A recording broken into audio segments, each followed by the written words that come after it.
The views and opinions expressed on the following program are those of the host and guests and do not necessarily represent those of any organization, including One Generation Away. America is free. Freedom of speech, freedom of religion, freedom of enterprise, and freedom is special and rare. This is Liberty Nation with Mark Angelides, a production of LibertyNation.com, going after what the politicians really mean and making it all clear. For your freedom and your liberty. Liberty Nation with Mark Angelides. Politics is ripe with the potential for surprise. Talk of a Hillary comeback is making the rounds. Speculation is rife that Biden won't make it to 2024. As the saying goes, anything can happen, and it usually does. But how prepared are the American people for the turmoil sure to follow in the wake of such Washington upheaval? Welcome back to Liberty Nation Radio on the Radio American Network. On this week's show, can Donald Trump pull the electoral rabbit out of the hat and reclaim the presidency in 2024? Will Joe Biden face an impeachment if the GOP gets its hands on the House? And a whole lot more. I'd like to take a brief moment to say a special thank you to our listeners in Knoxville, Tennessee on WETR 760 AM and 92.3 FM. Thanks for being part of the team. And remember, this show is proudly sponsored by LibertyNation.com, where you can access podcasts, breaking news, analysis, and a range of biting and brilliant shows to whet your appetite for freedom and your fondness for the great American Constitution. Will he or won't he? Well, only Donald Trump himself and perhaps his hairdresser knows whether he'll be taking a run at the White House in 2024. But pick any pollster you want, and the odds certainly seem to favor the 45th president's comeback. Following this roller coaster ride has been Liberty Nation's editor-in-chief and analyzer of all things poll-related, Leesa K. Donna. Welcome back to the show, Leesa. Good to be here, Mark. So what's the skinny, Leesa? Is he going for it? And perhaps more importantly, how is the political world reacting to that? Well, I just want to go on record as saying last year, I think during one of our C5 shows, I asked the entire panel, how many think President Trump will run again? And everyone said no, except me. So I just want to point out that maybe I was onto something. And indeed, you know, the January 6th thing was a classic case of the Democrats overplaying their hand. I mean, when Kamala Harris compared January 6th to 9/11 and Pearl Harbor Day, that I think that just about did in most conservatives. Yeah, I think it's, clearly that's the line of attack because they don't have policy to run on. They don't have a strong legislative year behind them. And it's no coincidence that Joe Biden's goals for 2022 are exactly the same goals as he had for 2021 because he didn't complete any of them. So yeah, January 6th will be for the Democrats at least, that'll be what they attempt to rub down the prospects of Donald Trump. Well, but going forward, you know, we have to remember it doesn't matter what the Democrats think of Donald Trump. It only matters what the Republicans think because they're the ones that nominate him. And it doesn't look like he's, you know, losing any ground with his base. In fact, you know, I wrote that the best advertisement for a Donald Trump comeback is Joe Biden. I mean, he's given him so many things to run on. You know, today we just have news that New York City has agreed to permit illegal aliens to vote. And, you know, and there's Afghanistan, there's inflation, there's a supply chain, and then there's the one he was going to fix, COVID. I mean, it's just all turning out so horribly for Biden. Yeah, coming up to the 2020 election, it was a question of, we've got Donald Trump, who's a known quantity. And then, of course, you've got Joe Biden, who, despite having run for president for the better part of 30 years, is still unknown for how he will be in the White House. But now we've had almost a whole year of Joe Biden, and America's seen what he can and, more importantly, can't do. And I think you're right. You've got Afghanistan, inflation. I really don't think that people who were voting just to get rid of Donald Trump now have that same safety net of, well, at least Joe Biden's an unknown and he couldn't be any worse, could he? Well, let me just give you a poll number that, you know, Rasmussen Reports does the daily presidential tracking poll. And so, you know, they always look at where the previous president was in the previous year. Well, today, for instance, and we are recording this on the 10th of January, we have Biden at 41% approval rating. The same time during his presidency, Donald Trump was at 44%. That really is very telling. It is, and it's quite something because the pollsters now, they seem to be shying away from these questions about Joe Biden's performance.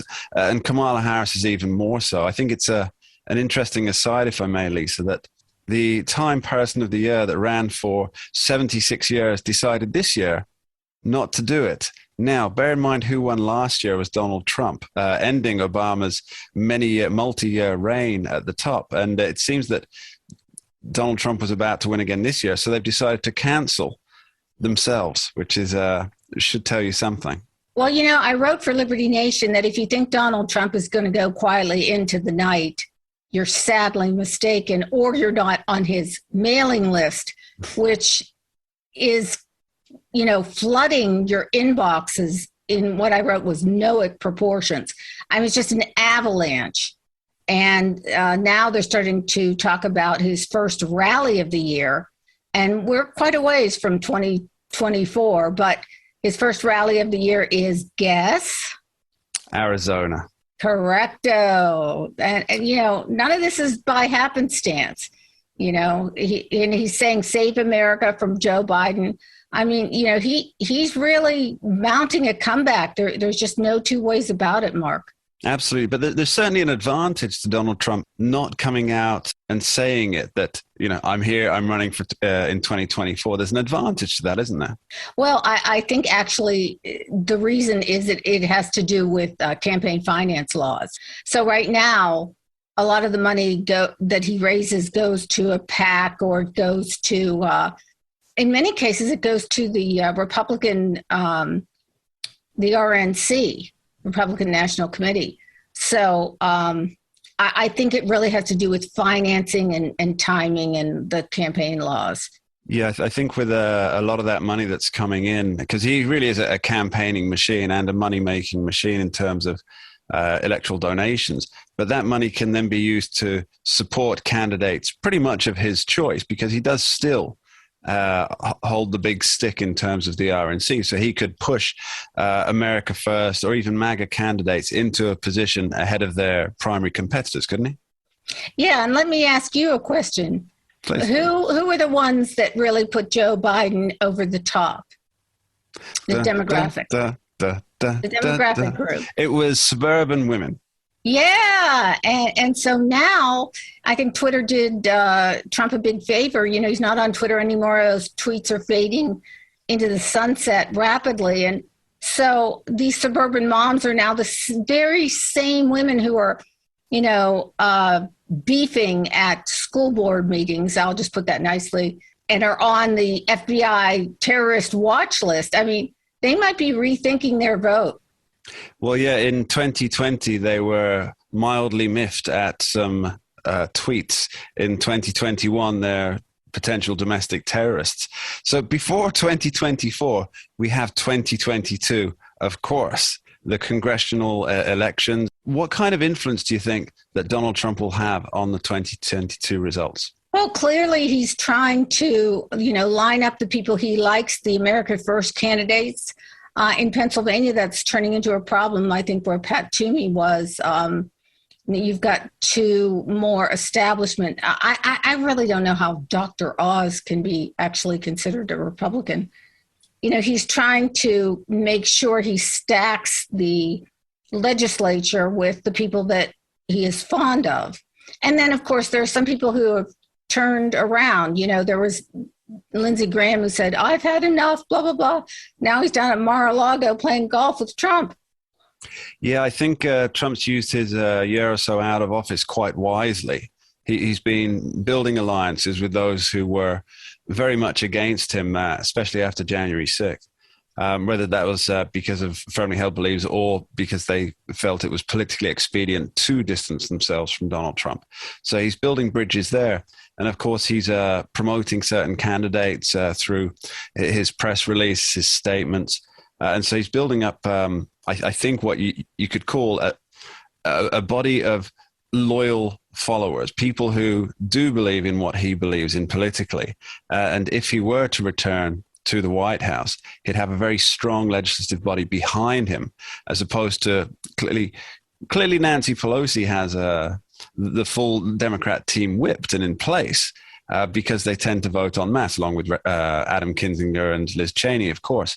But if he's hoping to have any legislative substance in the next session, he'll have to have a majority, and that majority can't be a divided one. It needs to be something that's fully behind him for him to achieve what he needs to achieve in the last term that he's allowed to run for. Well, look, he's building a political war machine, and the Democrats, I think, are shaking in their boots. They'd rather face anybody other than Trump. And which is why I think so much is going on in the courts now. The New York State U.S. Attorney Letitia James, I think, has now issued a subpoena for Donald Trump Jr. and Ivanka Trump. I mean, they're really trying to pull out all the stops to do anything they can to prevent him from running. And, Mark, I don't know if 45 is going to become 47. I mean, history is not on his side, as if we look back at presidents that tried to run for a second term with a hiccup in the middle. But, you never know. I mean, who really knows? Trump is an unusual political animal, and, he's the despised nemesis of the left, but he's still got a strong base, and you can't take that away from him. And maybe the Democrats think they had cornered the market on the comeback kid, but I don't know. We'll have to see about that. We'll be following the comeback kid very close at libertynation.com. Leesa K. Dunner, thank you ever so much. Thank you, Mark. Don't go anywhere. Later in the show, we're looking at the filibuster showdown on our special Talking Liberty segment. But up next, what's the beef in Kazakhstan? For your freedom and your liberty. Liberty Nation with Mark Angelides. With news that the Defense Department fears the uprising of the American people, it's worth casting an eye over to Kazakhstan, where civil unrest is unfolding and leaving a precarious political situation in its wake. Well, someone with their ear to the ground on all things defense is former Undersecretary of Defense Controller Dave Patterson, who joins us now to delve deep into all matters Kazakh. Welcome back, Dave. Well, thank you, Mark. It's good to be with you. And I was not the undersecretary, but the principal deputy, but had half the money. So I think that worked out well for me. That counts for twice as much, though, in terms of credence, I believe. So what's the situation in Kazakhstan now, and how did it start?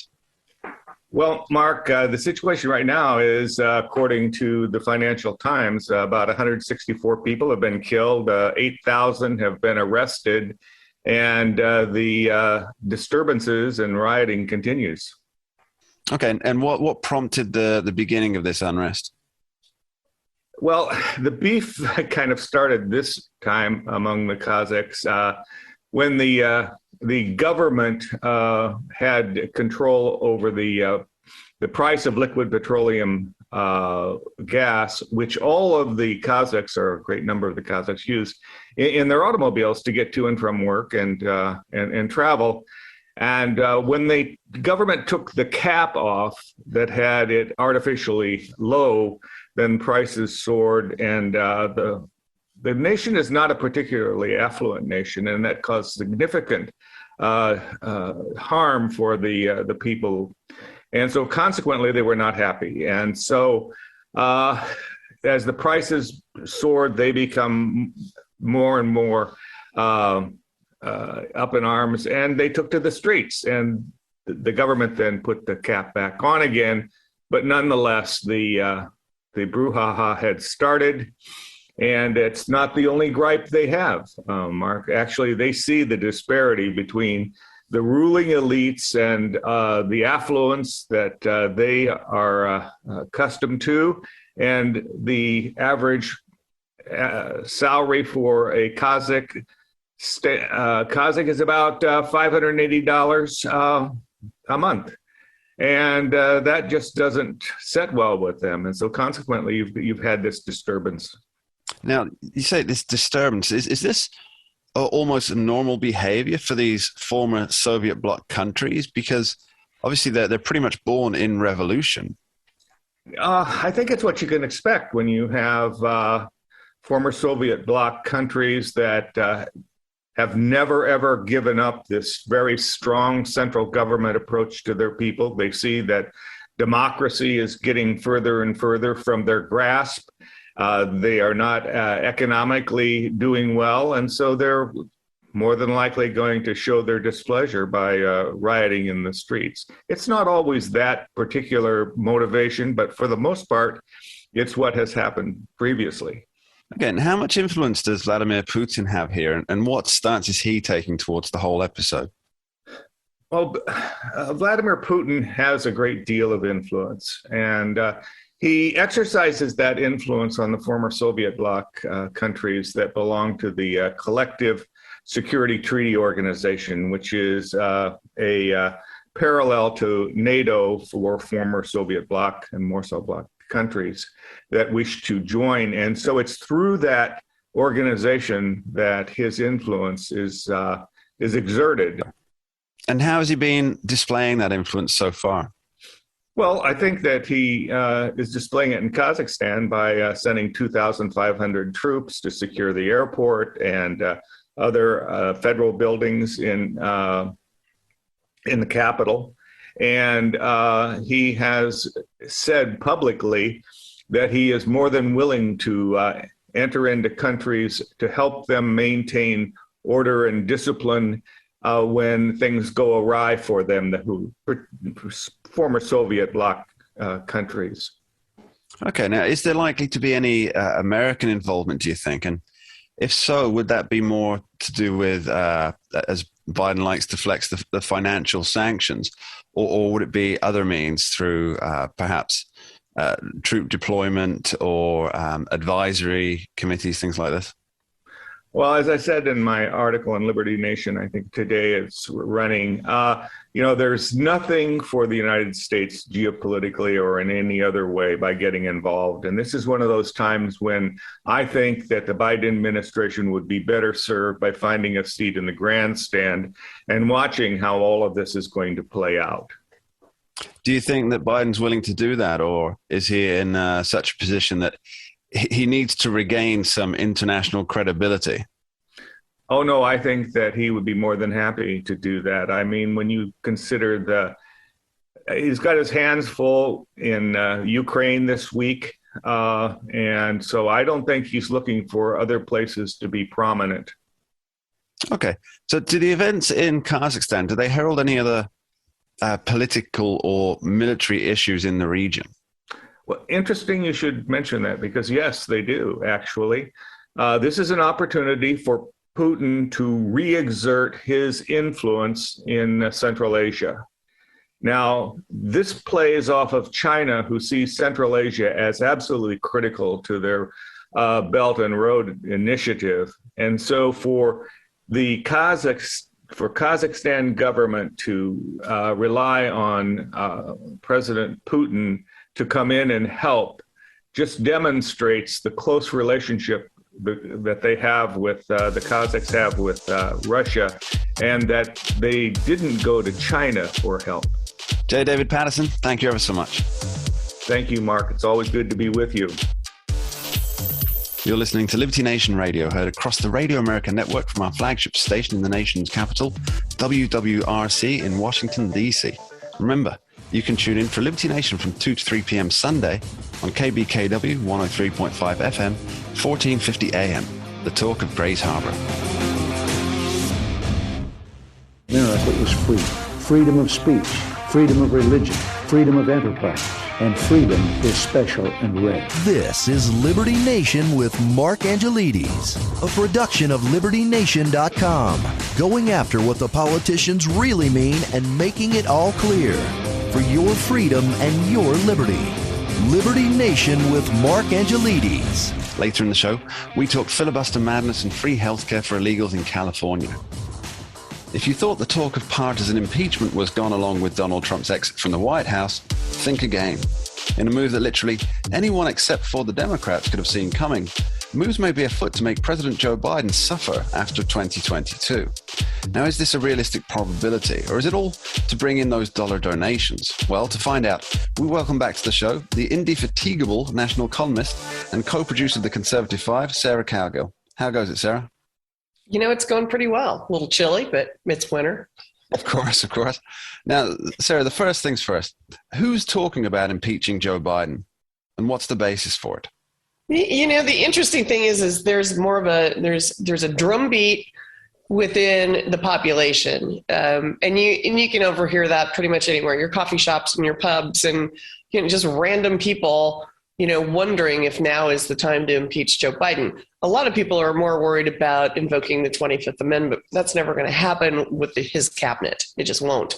But politician-wise, Senator Ted Cruz has been a little bit more vocal about it than most Republicans. I think most Republican elected officials are holding their cards kind of close to the vest. Nobody knows what's going to happen in 2022, so that could be a non-starter anyway. But Cruz is out there talking about impeaching Joe Biden, and I'm not sure why quite yet. So all this would really depend on whether Republicans gain a majority after the 2022 congressional elections. And I think it's an important question is whether this would have any support from Democrats if it went ahead. Now, it seems unlikely on the surface because who, besides, as we saw in Donald Trump's two impeachments, who but a few diehards would vote against their own president? But how much damage could Joe Biden do to the Democrat brand if left in office for a further 2 years? I think that's an important issue. What is your thoughts? Well, I don't see any Democrat voting to impeach on Afghanistan or the handling of COVID because technically they're not really impeachable offenses. What is impeachable is, opening the border and allowing, the harboring of illegal aliens. Now that is an impeachable offense. Lying under oath, that's how they got Bill Clinton in the 90s. That's how Republicans, and Republicans took that way too far. So it's not the first time to see somebody use the impeachment process as a battering ram to, earn political points.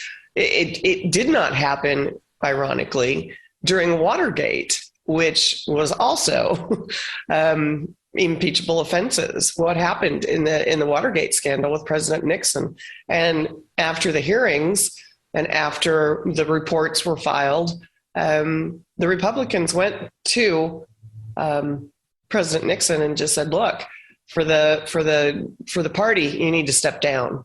And that's what he did. He didn't go through the impeachment process. Now, add hubris to paranoia, and you've got Bill Clinton, who's not going to step down, and then you had Donald Trump, who wasn't going to step down. They can ask Joe Biden to step down. That would be the only way they can save face on this. They could not afford to vote against their own sitting president. If you've seen what has happened to the people who voted against their sitting president, with Liz Cheney and some other folks, Mitt Romney, this is what happens to people. They're in cold storage now, basically. Okay, so as they say, all's fair in love, war, and politics. Now, do you think that the Democrats are starting to regret their moves in the Trump presidency, or did it serve its purpose in making it difficult for Donald to win in 2020? And is this the same strategy that maybe the GOP will be looking at here? I mean, it certainly helped rake in donations for Democrats. So as the elections draw closer, perhaps campaigning on this idea would be a tool for pulling in those donation dollars. Well, I think they have no choice but to campaign on that idea. It's like tit for tat. You want to say, we're not going to take it. We're not going to stand down to this group of, whoever is in what position at the White House. It doesn't matter if you're Democrat or Republican. But the country grew weary of the impeachment hearings and all of the craziness that went on with them.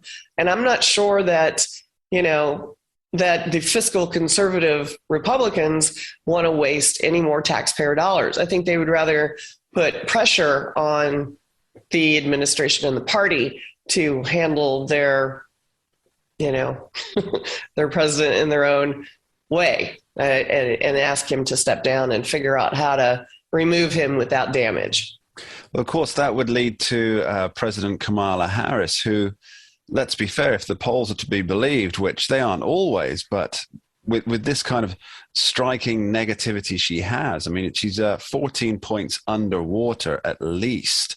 And this is not just one poll. This is an aggregate of all polls, puts her 14 points underwater. Can they really risk bringing her in ahead of any set of elections that would put the balance of power into play? Well, if you take a look at it just from afar, just like you're on the outside looking in, I don't see them. I see them replacing Ms. Harris. I don't think they have a choice. Now, how are they going to do that? I have no idea. They're going to have to offer something better, but I don't know what that is. And I in my little pea brain have thought this through, but they have had, years of trying to polish her up and make her shine, and it's not working. And they've got the big dogs on this, and it's not working. So I think you might see her stepping down to do something better somewhere else. And then it'll just be complete upheaval. But I could easily see Pete Buttigieg getting that second slot and then moving him into the top spot. They've got to figure out how to unload, the albatross that they have hanging around their neck. And that includes both of them. Now, Sarah, the impeachment option isn't the only tactic that's being floated by the GOP and the GOP supporters. House Minority Leader McCarthy, he's been talking about stripping the senior Dems of their committee positions if the GOP gains the majority after 2022. So most notably, you've got Ilhan Omar, Adam Schiff, and Eric Swalwell. Now, I get the motivation here. Schiff, he lied constantly. Swalwell was playing nice with Chinese spies, apparently. And Omar seems to be on the opposite side of everyone. So is this fair play? Is turnaround fair play here? Oh, yes, absolutely. It's like the big game of Risk is what it is. And they've got to somehow hobble the power. And in order to do that, you're just going to have to make a few enemies and whack them off at the knees and keep them from gaining any kind of power in those committees. Sarah Cowgill, thank you ever so much. Hey, thank you, Mark. Coming up next, the filibuster, Medicare for illegals, and a First Amendment issue for big tech. Don't touch that dial. For your freedom and your liberty. Liberty Nation with Mark Angelides. It's all a buzz in the legal world this week. From the filibuster to healthcare for illegals, what to make of it all? And what are the ramifications for your liberty? We're once again joined by the uncaped constitutional crusader, Mr. Scott D. Cosenza Esquire, to help us unravel those particular details. Welcome back, Scott. Thank you for that introduction, Mark. Not all heroes wear capes, Scott. Now, Scott, I want to talk about the filibuster. Obviously, after long-standing opposition to getting rid of the filibuster, Joe Biden, in his recent Atlanta, Georgia speech, said that time's up for the filibuster. What to make of it? In a heroic move, I think Senator Chuck Schumer, along with his ally now, Joe Biden, are looking to cast off the chains of the filibuster that keep black people down in this country, Mark. That's clearly where we are with things. You mean the chains of the filibuster that both Chuck Schumer and Joe Biden were lauding when the Republicans had control of Congress and the White House? It sadly doesn't pass the laugh test, which you'd at least hope major changes in public policy would, and major changes in structural governance. There's a line that I think a lot of people know, but it can't be said often enough, which is that democracy is two wolves and a sheep voting on what's for dinner. And that's why, some of us take pains to correct people when the United States is referred to as a democracy and not the constitutional republic that it is. And that is what makes the United States such a beacon for liberty around the world. Historically, is the rights of the minority. And that's what's going to be extinguished if the filibuster goes away. It seems too tempting for the Democrats in power, who've now, I think, in successive kind of legislative generations, advanced the death of the filibuster, restricting it and kind of crowding it into a smaller and smaller area of legislation until now we have the proposal eliminated altogether. Although, of course, it would still take a majority vote, a straight majority, to remove the filibuster. And it seems that Joe Manchin has certainly spoken against it and seems unwilling to do so. And Kyrsten Sinema has also, through her office, has said that she's unwilling to get rid of the filibuster. So that would mean 48 to 52, unless you think not only that, Republicans Mark, are willing to jump ship. Not only that, but the Republicans are a majority of, Senate Republicans are a minority of 50. So it's one thing, even just rhetorically, to say that, if there were, 27 Republicans or something like that, or 33 Republicans who are hampering the will of the majority of the people, but it's not even that. It's literally half of the body. It's a minority of 50%. Yeah. It's quite striking, I think, and appropriate that's like, the hypocrisy just laid bare. It's a power grab. And I think you're probably right that that once again will be saved by Senators Sinema and Manchin from a horrible policy proposal. But we'll have to wait and see, I suppose. Well, let's talk a bit more about power grabs. So California Democrats here now.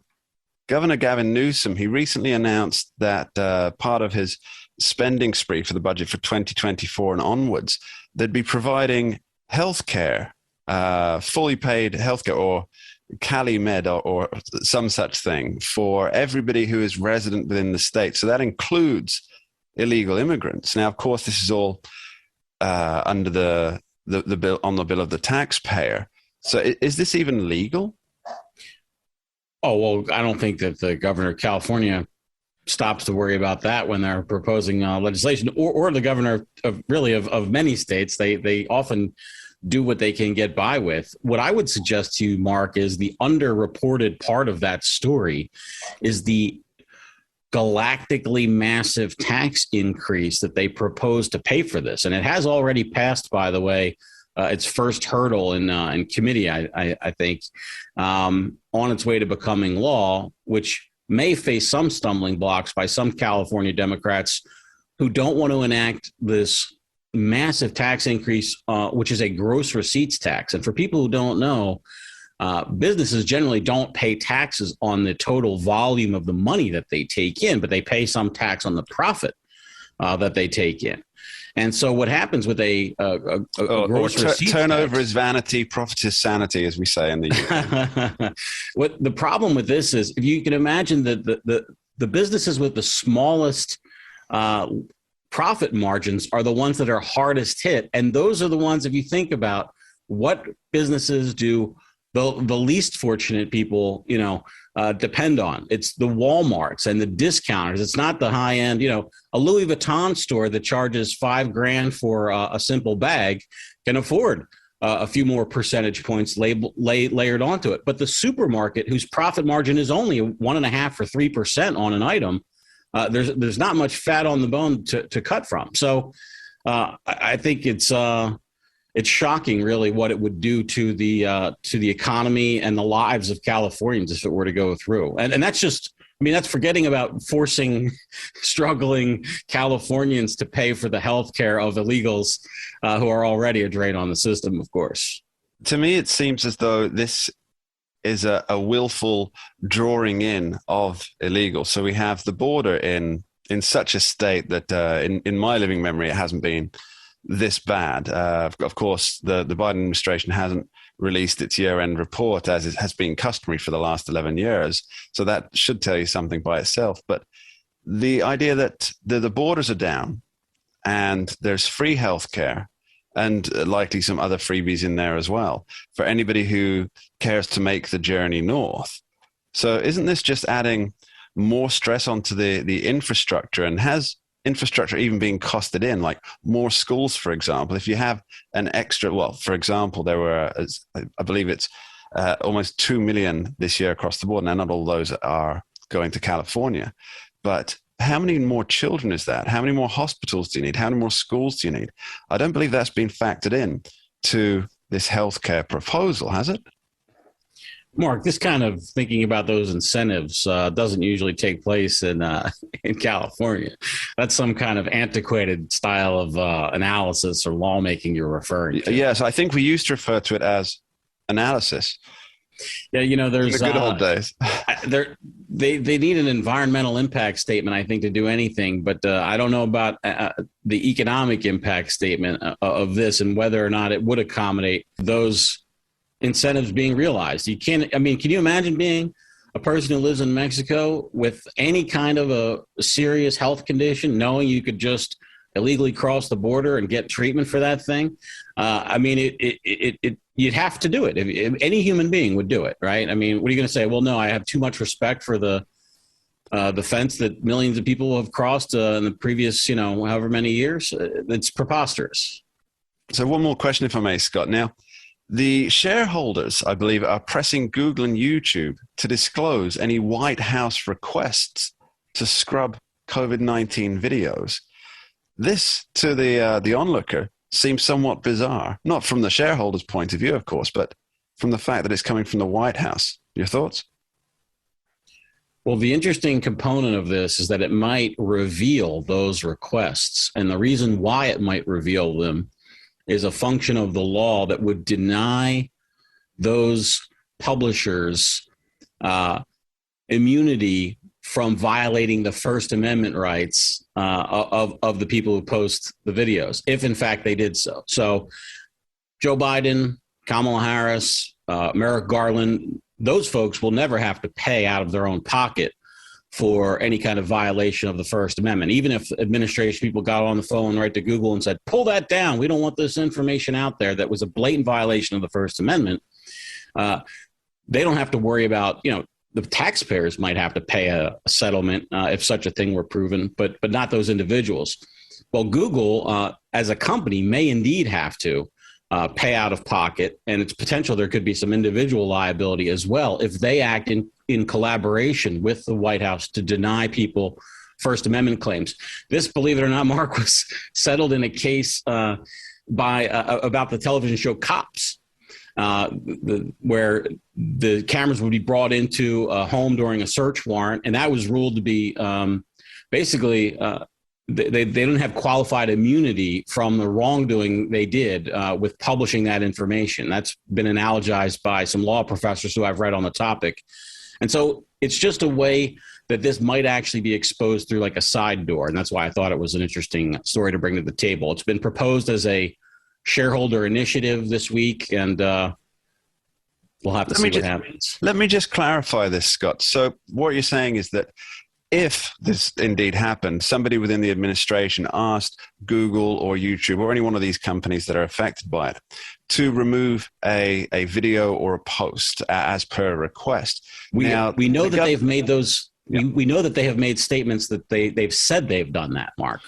Okay. So if, however, Google or YouTube, for example, acted upon that request, that would be a violation of Section 230, because that would mean that they're acting as publishers. Is that correct? Well, what it could mean is that they're violating the First Amendment rights of those people to act in concert with the administration to deny them their rights to speak publicly.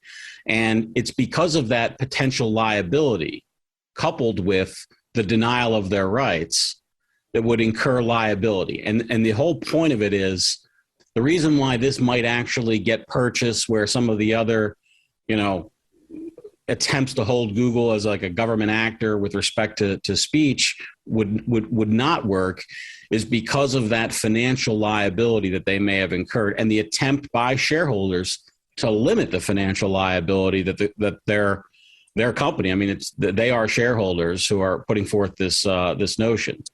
We'll definitely keep an eye on this story then, Scott. Scott D. Cosenza, thank you ever so much.